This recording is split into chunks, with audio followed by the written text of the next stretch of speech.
हरे कृष्णा। आज हम भगवत गीता के 11वें अध्याय का 46 श्लोक करेंगे। और आज के श्लोक में अर्जुन अर्जुन की ये आखिरी प्रार्थना है।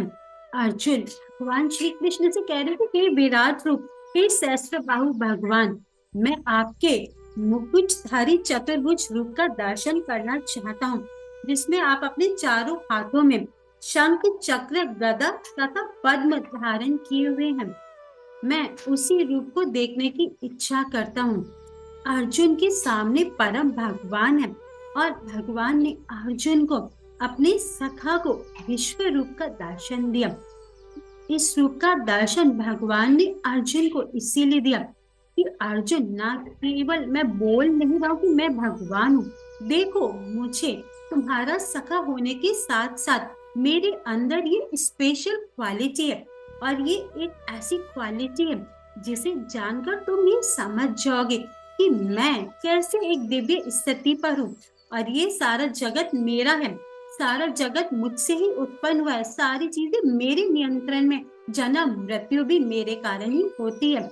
मैं धर्म की स्थापना करता हूँ, तुम सब मेरे हो, मेरी बात मानने से तुम्हारा परम कल्याण होगा, परम आनंद की तुम्हें प्राप्ति होगी। तो देखिए, विश्व रूप में एक एक करके भगवान ने अर्जुन को इतने रूप दिखा दिए कि अर्जुन की हालत बिगड़ गई, वह घबरा गए। अर्जुन जैसा वीर घबरा जाए तो हम समझ सकते हैं कि वह क्या स्थिति है।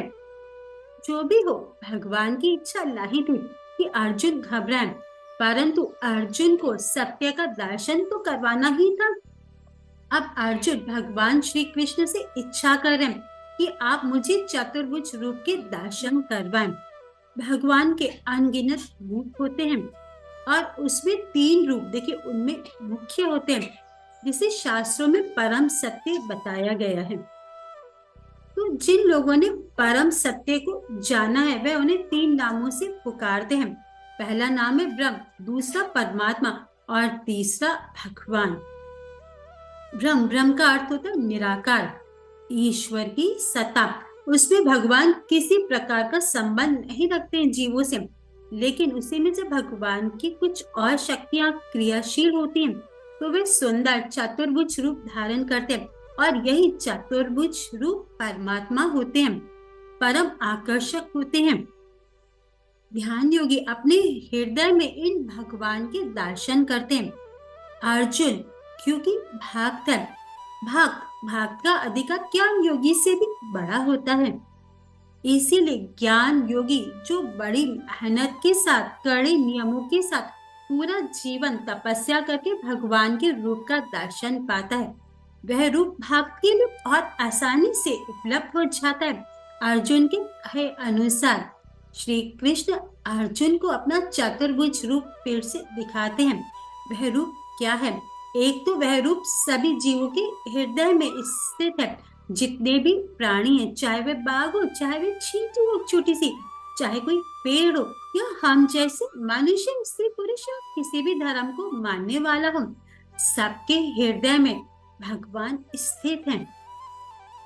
भगवान कहते हैं परमात्मा रूप से मैं सबके हृदय में स्थित हूँ। हे अर्जुन, ईश्वर रूप से मैं सबके हृदय में स्थित हूँ। साक्षी रूप से भगवान सबके हृदय में स्थित है, लेकिन भगवान के साथ संबंध, ईश्वर के साथ संबंध तब बनाया जाता है जब हम उन्हें भगवान रूप से, हम उनसे संबंध जोड़े। और वही उनके अलग अलग रूप होते हैं, जैसे राम, नरसिंह, कूर्मादेव इत्यादि होते हैं। और जो सबसे प्रमुख ओरिजिनल रूप, आदि रूप भगवान का है, वह कृष्ण का सुंदर सा रूप है। अनादि आदि गोविंदम कारणम, हर कारण के कारण भगवान श्री कृष्ण है। तो यह जो रूप है, परमात्मा के रूप के बारे में हम चर्चा करेंगे। परमात्मा का जो रूप है उसमें उन्होंने मुकुट धारण किया है, हाथ में गदा है, चक्र है और पद्म है, कमल का फूल है और शंख है। तो ये जो रूप है, ऐसे बताया परमात्मा का ये रूप है और सभी के हृदय में स्थित है ये। तो यह जो मुकुट मुकुट भगवान ने धारण किया है, ये बहुत ही विशेष मुकुट है। देखिए, मुकुट धारण करने का अधिकार यहाँ तो ईश्वर को है या राजा को है। वैदिक नियमों के अनुसार मुकुट धारण करने का अधिकार सामान्य लोगों को नहीं है। जब राजा परीक्षित अपने देश में भ्रमण कर रहे थे, तो उन्हें एक व्यक्ति मिला जो गाय और बैल को दंड दे रहा था और उसने मुकुट धारण किया हुआ था। वह एक शूद्र था, शूद्र का कार्य कर रहा था, लेकिन उन्होंने चिन्ह राजा के धारण किए हुए थे। तब कलयुग को दंड देकर राजा परीक्षित ने कहा कि तुम मेरे राज्य से निकल जाओ, पर वह बोले कि आप कृपालु हो, मैं आपकी शरण में, मुझे कुछ तो स्थान दीजिए ना। तो उन्होंने 4 स्थानों में कलयुग को जगह दी जहां पर नशा होता है, वहां जाकर तुम रह सकते हो। तो जहां पर भी देखिए लोग सिगरेट, अल्कोहल, ड्रग्स, चाय आदि लेते हैं, जो नशीली चीजें होती हैं, तो देखिए वह क्या होता है, वे झगड़ते हैं, परेशान रहते हैं। दूसरा स्थान दिया जहाँ मांसाहार होता है, मांस, मछली, अंडा जो सब खाते हैं, वहां कलयुग का प्रवेश है। ये कलयुग के गण है। यदि आप इन्हें अपने भीतर ले जाएंगे तो कलयुग आपके भीतर में ही तो रहेगा ना। तीसरा स्थान उन्होंने दिया कि जहाँ जुआ खेला जाता है, जहां पर गलत तरीके से धन कमाने की चेष्टा की जाती है। और चौथा स्थान उन्होंने दिया जहां अवैध संबंध होते हैं। यह कलयुग के रहने के स्थान है। फिर देखिए एक और स्थान मांगा था कलयुग ने बाद में। फिर परीक्षित महाराज ने उन्हें गलत तरीके से जहां धन इकट्ठा होता है, सोना, गोल्ड, वहां पर उसे वास दिया, गलत तरीके से जहां होता है।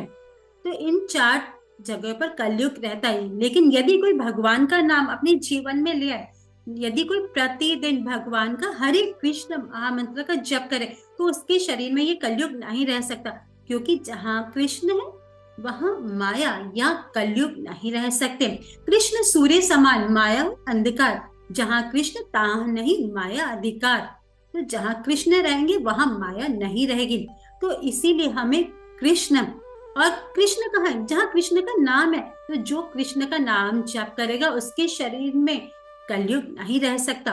तो अर्जुन भगवान को मुकुट में देखना चाहते हैं, तो गदा धारण किए हुए देखना चाहता है। भगवान का बहुत सुंदर ये रूप है। ये जो गदा है वे भगवान श्री कृष्ण को बहुत प्रिय है, और जो भी भक्त के दुश्मन होते हैं उसे ये गदा कुचलती है। वास्तव में इस गदा से भगवान अज्ञान को कुचलते हैं। और इसी प्रकार अर्जुन भगवान को देखिए सुदर्शन चक्र के साथ देखना चाहता है। चक्र भक्तों की रक्षा करता है। अम्बरीश महाराज पर जब दुर्वासा मुनि ने अनुचित क्रोध किया, तो तब ये सुदर्शन चक्र ने दुर्वासा मुनि को बहुत परेशान किया था। ऐसे ही भगवान अपने हाथ में कमल, कमल का फूल धारण करते हैं, जिसकी सुगंध से भक्त लोग भक्ति में आगे बढ़ते हैं। तो ये भगवान का चतुर्भुज रूप है। और इस रूप को अर्जुन ने सहस्त्र भाव और विश्व मूर्ति कहा है। सहस्त्र भाव मतलब 1000 भुजाएं। तो अभी 1000 भुजाएं भगवान की, और धीरे धीरे ये चतुर्भुज रूप में कन्वर्ट हो जाएंगे। और अर्जुन ने भगवान को विश्व मूर्ति का, विश्व मूर्ति का अर्थ होता है कि ऐसा व्यक्ति जिसके शरीर में संपूर्ण विश्व समाया हुआ है। भागवत में बताया गया है कि जो भक्त होता है, जो भगवान का जो भक्त होता है, जब भक्ति करता है, वह आकाश, अग्नि, वायु, जल, पृथ्वी, सूर्य, चंद्र, दिशाएं, वृक्ष, नदियां, समुद्र, सब जगह सभी को वह भगवान के शरीर के रूप में देखता है, और इन सबको वह नमस्कार करता है। क्योंकि शास्त्रों से हमें पता चलता है कि यह सारी जो चीजें हैं वह भगवान की बहिरंगा शक्ति है। जितनी भी जड़ चीजें होती है, मैटर होता है, वह भगवान की बहिरंगा शक्ति से, एक्सटर्नल पोटेंसी से क्रिएट होते हैं। और भगवान की क्या खासियत है कि वह अपनी शक्ति से अलग नहीं होते। तो जहां जहां भी भगवान की शक्ति होती है, तो हर कण कण में कृष्ण का वास होता है। श्री कृष्ण अपनी शक्ति से देखिए अलग नहीं, भक्त इस बात को जानते हैं। इसीलिए वे भगवान के इन सभी एक्सपेंशंस को, शक्तियों को प्रणाम करते हैं।